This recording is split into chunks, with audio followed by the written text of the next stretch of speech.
Kevin, je te repasse la parole. Oui, je m'excuse vraiment. J'ai eu une interruption là. Je voulais arrêter, mais bon. Je disais que j'ai commencé avec Coco sur le Bled Pal. Je ne savais pas ce que c'était que le community management. Donc, Ok. j'ai juste vu une offre qui passait. On a besoin de community manager. J'étais là, je faisais les vacances, je faisais rien. J'ai dit, OK, postulons. On va aller Mhm. voir ce que ça donne. Et quand je suis arrivée, c'est lui qui m'a dit que, est-ce que tu connais le métier de community manager? Je te vois souvent écrire sur les réseaux sociaux. J'ai consulté ton profil là. Je trouve que tu ferais une bonne community manager. Je me suis dit, mais c'est quoi ce métier-là? Il me dit, Mhm. OK, on va passer directement à la pratique. Donc, je ne vais pas commencer à te former, t'enseigner ce que c'est que le community management avant que tu Oui. vas y exercer. Je vais te dire Mhm. directement ce que tu as à faire et au fur et à mesure, je vais t'envoyer un ensemble d'éléments qui vont te permettre de te former. Donc, ce sera la formation par la pratique. Par la pratique. Learning Oui. by doing. Voilà, donc c'était, je pars, je dis, OK, il dit réponds. Je pars, je réponds. Après, je pars chercher qu'est-ce que signifie répondre. On dit c'est la modération, ça se fait comme ça, comme ça. Donc, Mhm. c'est comme ça que j'ai commencé. Et lorsque j'ai fini avec eux, parce que j'ai fait 3 mois, c'est quelque chose de très ponctuel, je suis donc allée en agence. Donc, j'ai fait 1 an et c'est là où j'ai vraiment pris les bases de la formation. C'est là où j'ai eu à me former. C'est là où j'ai commencé à apprendre. Et après, j'ai maintenant postulé pour être community manager en entreprise. Donc, c'est là où maintenant, de fil en aiguille, j'ai pu acquérir l'expérience auprès des différentes entreprises. J'ai pu avoir les premiers clients, etc., etc. Mais de base, j'ai commencé par le learning by doing. Ensuite, je me suis fait former en agence, parce que c'était aussi agence centre de formation. Et après, je me suis retrouvée en entreprise. Et c'est après l'entreprise que je suis partie en freelance. Donc, c'est un peu ça. Ok, donc si je comprends donc bien, Kevin, parce qu'à t'entendre Mhm. parler, on a l'impression que on n'a pas regardé, elle a un master, on a une licence, on s'est basé juste sur les publications que tu faisais déjà sur les réseaux sociaux. Et on a vu que tu avais une bonne main d'écriture, tu savais placer les mots, tu savais emmener les gens à réagir. Les gens t'aimaient et on est parti sur cette base pour dire tu peux faire une bonne community manager. Est-ce que c'est bien ça? Oui, c'était vraiment pas mes diplômes. Ben bon, il faut aussi préciser que c'était parce que j'avais envoyé un bon CV, parce qu'il m'avait dit que les gens avaient envoyé tout le monde le CV, mais j'étais la seule qui avait pris la peine d'écrire quelque chose qui était correct à envoyer.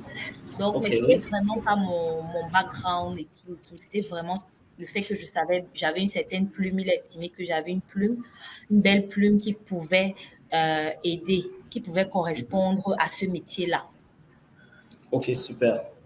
J'ai posé la question justement parce que au quotidien, ici au centre de formation, plusieurs personnes nous écrivent des réseaux sociaux et nous demandent je n'ai pas le bac, je n'ai pas le BTS et tout. Est-ce que vous pensez que j'ai le niveau? Donc, si je te demande, est-ce qu'avec un probatoire, avec un bac, on peut faire un bon community manager? Et si oui, qu'est-ce qu'il faut faire? Euh, Qu'est-ce que tu diras? Je dirais que en fait, c'est vrai qu'avec le bac, sans le BTS, on peut l'être, mais il est mieux de l'avoir. Je préfère dire qu'il est mieux de l'avoir. Il faut pas parce que moi quand même, j'avais une licence. C'est pas que je n'avais rien. J'avais une Oui. licence. Donc moi, je pense qu'il est mieux de l'avoir. Pourquoi? Parce que il y aura une tendance à vouloir évoluer. Si c'est qu'on va Mhm. en entreprise, qu'on le veuille ou pas, on va vous demander vos diplômes. Et dans certaines entreprises, c'est même exigé. On est sur un marché compétitif. Tu vas être bon, il y aura une autre personne qui sera bon avec le master. Tu Mhm. vas être bon, très bon, mais il y a aussi une autre personne qui est bon avec le diplôme en plus. Exactement. Donc, oui, on peut l'être, mais il vaut toujours mieux de continuer ses études. Il est toujours mieux d'avoir quand même un diplôme. D'accord. Maintenant, supposons que je sois un jeune qui est en probatoire et qui n'est pas, Mhm. je n'ai déjà pas de diplôme. Parce que moi, D'accord. généralement, ce que je leur demande de faire, c'est que il faut qu'il travaille 2 fois plus que les autres parce que Oui. le licencié ou celui qui a le BTS ou celui qui a le master, il a déjà une base excellente pour faire un très bon community manager. Les bases du marketing, les 4P, etc., les bases en communication. Bon, je ne vais pas dire que la personne écrit sans faute parce qu'au probatoire, en terminale, on n'apprend plus à corriger les fautes. Donc, la personne qui a un probatoire, est-ce que d'après toi, tu me rejoins sur le fait que la personne doit travailler beaucoup et que rien n'est impossible pour la personne pour devenir un bon community manager? Comme je disais, j'ai bien dit que ce n'est pas impossible. L'avantage, la magie avec le digital, c'est que il suffit de travailler. Beaucoup ont été des autodidactes, beaucoup sur le digital. Même ceux qui forment aujourd'hui ont été des autodidactes. Ce sont des personnes qui ont appris sur le tas. Mais je dis toujours que c'est mieux, c'est toujours mieux. Même si on peut, c'est toujours mieux de chercher à avoir ce diplôme-là, surtout si on souhaite faire carrière aussi en entreprise. C'est toujours mieux d'avoir ce diplôme-là parce que vous aurez à la compétence, c'est bien, vous l'aurez. On pourra même vous engager, il n'y aura pas de souci. Mais comme je disais, le marché est de plus en plus compétitif. On est dans un marché qui est de plus en plus compétitif. Donc, vous aurez des gens, c'est donc mieux pour soi d'avoir cet atout-là entre ses mains. On peut. Donc, même avec le BTS, avec le probatoire, on travaille 2 fois plus, on peut le devenir. Mais ça n'exclut pas que même en l'étant, on cherche toujours à poursuivre ces études-là parce que ça va nous permettre, à un moment, ce sera un atout.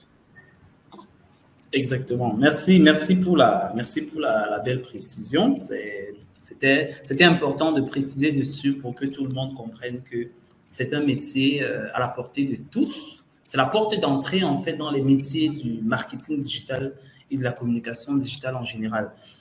Ceux qui entrent avec déjà des diplômes, c'est une bonne chose, mais si vous entrez avec le diplôme minimum, comme je vais exagérer un peu en disant le BEPC, le probatoire, le baccalauréat, la seule chose que vous devez faire, c'est de suffisamment travailler.